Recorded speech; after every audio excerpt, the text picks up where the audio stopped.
Christina, one of the things that when people call us about speech therapy, there's something that we always ask them. Yeah, if someone decides that they want to go ahead and work with us, one of the questions that I always ask is if their child has had a hearing test done. And they usually say, yeah, the pediatrician tested my kid's ears. Or, yeah, they had one done at birth. Yes. That's another one I get. And so why aren't those any good for us? So that goes along with another question that I ask. I ask people if their child has any medical issues. And if a parent says to me, yeah, ear infections, or, maybe they say they have tubes in their ears currently, or have had tubes in their ears in the past,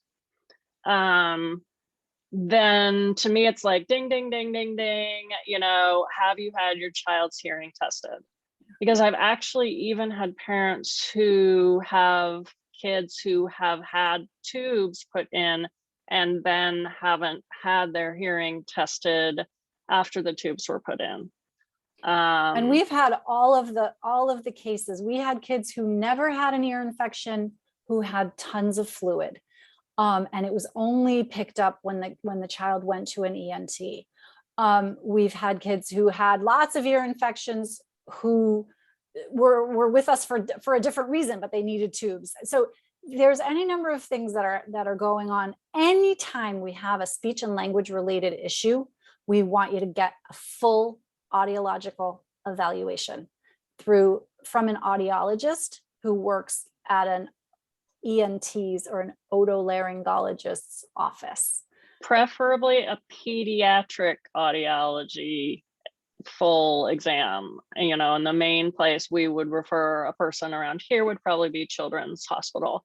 Yeah. But I do have other private referrals, but it's just one of those things that's so important and can be the sole cause of your child's challenges around speech and language. And it's just one of those gotta rule it out things. Yep.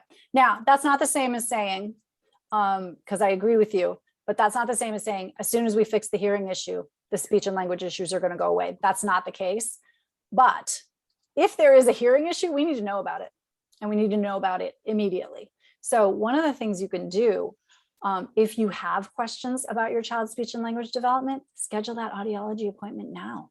Get it done. Know what your child's full hearing status is.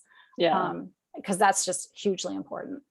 And just the other day, I got a call from someone whose child currently had tubes in and currently had an ear infection and hadn't had a full audiology exam since getting the tubes put in. And I, again, was like, okay, you got to do that. You got to do that. Yeah. Hearing is key. Yeah.